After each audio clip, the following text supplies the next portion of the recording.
Hello everyone, Harshraj Bansal YouTube channel में आपका स्वागत है। हम लूसेंट का बायोलॉजी सब्जेक्ट का क्वेश्चन का प्रैक्टिस कर रहे थे। हम 100 क्वेश्चन कर चुके हैं। आज हम करेंगे क्वेश्चन नंबर 101 से। जो लोग भी चैनल पर है चैनल को लाइक सब्सक्राइब जरूर करें। तो आज हम क्वेश्चन करेंगे 101 से। पादप कोशिका में पाई जाने वाली वह बाह्यतम संरचना कौन सी है जो जंतु कोशिका में समांतर नहीं पाई जाती है? ये है कोशिका झिल्ली, कोशिका भित्ति, केंद्रक झिल्ली, राइबोसोम। पादप कोशिका में पाई जाने वाली वह बाह्यतम संरचना कौन सी है जो जंतु कोशिकाओं में समानता नहीं पाई जाती है? तो इसमें आंसर हो जाएगा इसका कोशिका भित्ति जो है पादप में पाई जाती है जबकि जंतु में नहीं पाई जाती है। बी हो जाएगा इसका आंसर। नेक्स्ट क्वेश्चन है क्वेश्चन नंबर 102। पादप कोशिका की कोशिका भित्ति मुख्यतः किस पदार्थ की बनी होती है? ए ग्लाइकोजन, बी काइटिन, सी सेलुलोज और डी पैक्टिन। तो इसका आंसर हो जाएगा सेलुलोज की बनी होती है। ऑप्शन सी होगा। पादप कोशिका की कोशिका भित्ति मुख्यतः किस पदार्थ की बनी होती है? तो सेलुलोज की बनी होती है। Next question, question number 103। कोशिका भित्ति का मुख्य कार्य क्या है? ए है ऊर्जा का निर्माण करना, बी प्रोटीन संश्लेषण कराना, सी कोशिका विभाजन प्रारंभ करना और डी कोशिका को निश्चित आकृति एवं आकार प्रदान करना। इसका आंसर हो जाएगा कोशिका को निश्चित आकृति एवं आकार प्रदान करना। ऑप्शन डी सही होगा। कोशिका भित्ति का मुख्य कार्य है। नेक्स्ट क्वेश्चन है क्वेश्चन नंबर 104। जीवाणु की कोशिका भित्ति मुख्यतः किस पदार्थ से बनी होती है? जीवाणु के बारे में बोला है कि जीवाणु की कोशिका भित्ति किस पदार्थ की बनी होती है? ए है पेप्टिडोग्लाइकेन, बी सेलुलोज, सी लिग्निन और डी सुबेरिन। तो इसका आंसर हो जाएगा पेप्टिडोग्लाइकेन के बनी होती है। ऑप्शन ए सही होगा। क्वेश्चन नंबर 105 है कोशिका के अवयवों को चारों ओर से घेरने वाली पतली झिल्ली को क्या कहा जाता है? ए है कोशिका भित्ति, बी है कोशिका झिल्ली, सी है ट्रोनोप्लास्ट और डी है क्रिस्टा। तो इसका आंसर हो जाएगा कोशिका झिल्ली जो है वो कोशिका के अवयवों को चारों ओर से घेरने वाली पहली पतली झिल्ली कहा जाता है। वो उसका आंसर हो जाएगा ऑप्शन बी करेक्ट होगा। क्वेश्चन है क्वेश्चन नंबर 106। कोशिका झिल्ली की प्रकृति कैसी होती है? ए है अपरागम्य, बी पूर्ण परागम्य, सी अर्धपरागम्य, डी केवल गैस परागम्य। तो इसका आंसर हो जाएगा अर्धपरागम्य होती है कोशिका झिल्ली की प्रतिकृति। ऑप्शन सी सही। Next question question number 107। कोशिका झिल्ली का मुख्य कार्य क्या है? ए है केवल कोशिका को रंग प्रदान करना, बी है कोशिका में जल का निर्माण करना, सी है आनुवांशिक पदार्थ को संग्रहित करना, डी कोशिका में पदार्थों के प्रवेश एवं निर्गमन का नियमन करना। तो इसका आंसर हो जाएगा कोशिका में पदार्थ के प्रवेश एवं निर्गमन का नियमन करना। ये होगा D option. Next question question number 108 देखेंगे। कोशिका के अंदर जाने वाले तथा बाहर आने वाले पदार्थ का निर्धारण मुख्यतः कौन सी संरचना करती है? ए है राइबोसोम, बी तारक, सी है कोशिका झिल्ली, डी केंद्रक। तो इसका आंसर हो जाएगा कोशिका झिल्ली जो है वो इसका निर्धारण करता है। ऑप्शन सी। ऑप्शन सही सी हो जाएगा करेक्ट। नेक्स्ट क्वेश्चन है क्वेश्चन नंबर 109। कोशिका झिल्ली मुख्यतः किससे बनी होती है? ए है प्रोटीन की, बी लिपिड का, सी न्यूक्लिक अम्ल से और डी स्टार्च से। तो इसका आंसर हो जाएगा लिपिड से बनी होती है क्या? तो कोशिका झिल्ली। Next question question number 110। कोशिका झिल्ली के लिपिड घटक मुख्यतः किसके बने होते हैं? ए मोनोसैकेराइड से, बी अमीनो अम्ल से, सी फास्फोग्लिसराइड से और डी न्यूक्लियोटाइड से।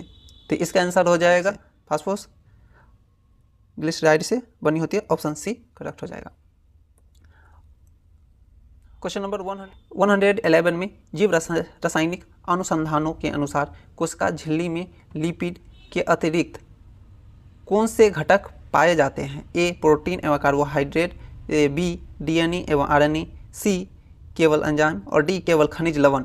तो इसका आंसर हो जाएगा प्रोटीन और कार्बोहाइड्रेट जो होता है वो जब रासायनिक अनुसंधानों के अनुसार कोशिका झिल्ली में लिपिड के अतिरिक्त पाए जाते हैं। क्वेश्चन 112 है, कोशिका झिल्ली की संरचना का उन्नत नमूना किसने प्रतिपादित किया था?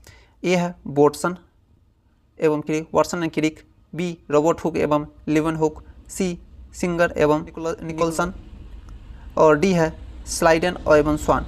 तो इसका आंसर हो जाएगा सिंगर एवं निकोलस जो थे, निकोलसन, सिंगर एवं निकोलसन इसके आविष्कारक थे। किसके? कोशिका झिल्ली के उन्नत नमूने के। क्वेश्चन नंबर है 113, कोशिका झिल्ली का उन्नत नमूने को किस वर्ष प्रतिपादित किया गया था? ए है 1965 में, बी है 1972 में, सी है 1980 में, डी है 1953 में। तो इसका आंसर हो जाएगा 1972 में जो है उन्नत नमूने को प्रतिपादित किया गया था। क्वेश्चन नंबर है आप 114 नंबर, सिंगर एवं निकोलसन द्वारा प्रतिपादित कोशिका झिल्ली के नमूने को किस नाम से जाना जाता है? ए है इकाई झिल्ली मॉडल, बी है कणिकीय मॉडल, सी है त्रिस्तरीय मॉडल, डी है तरल मोजेक मॉडल। तो इसका आंसर हो जाएगा तरल मोजेक मॉडल जो है वो कोशिका झिल्ली के नमूने को प्रतिपादित किया गया था। क्वेश्चन नंबर 115 है, तरल मोजेक मॉडल के अनुसार झिल्ली के लिपिडों की अर्ध तरलीय प्रकृति किस प्रक्रिया को संभव बनाती है? ए है डीएनए प्रतिकृति को, बी है प्रोटीन की पश्चय गति को, और सी है कोशिका भित्ति निर्माण को, और डी है एटीपी संश्लेषण को। तो इसका आंसर हो जाएगा प्रोटीन एवं पार्श्व गति को जो है ये संभव बनाती है। ऑप्शन बी हो जाएगा। नेक्स्ट क्वेश्चन नंबर है 116, तरल मोजेक मॉडल के अनुसार प्रोटीन किस स्तर के भीतर पार्श्व गति करता है, यानी लेटरल मूवमेंट करते हैं? ए है केंद्रक द्रव्य के भीतर, बी है कोशिका द्रव्य के भीतर, सी है द्विसतह के भीतर, और डी कोशिका भित्ति के भीतर। तो इसका आंसर हो जाएगा द्विसतह के भीतर जो है यह गति करता है। Option C. Next question number 117, तारकाई की खोज किस वैज्ञानिक ने की? यहाँ तारकाई के बारे में पूछा गया है। ए है रॉबर्ट ब्राउन, बी है बोवेरी, सी गोल्जी, डी डुबे। इसका आंसर हो जाएगा बोवेरी जो है वो उनके द्वारा किया गया था तारकाई का खोज। क्वेश्चन नंबर 118 है, तारकाई सामान्यतः किस प्रकार की कोशिका में पाया जाता है? ऑप्शन है केवल पादप कोशिका में, बी है केवल जंतु कोशिका में, सी केवल जंतु कोशिका में, और बी में जीवाणु कोशिका में, और डी है सभी प्रोकैरियोटिक कोशिकाओं में। तो इसका आंसर हो जाएगा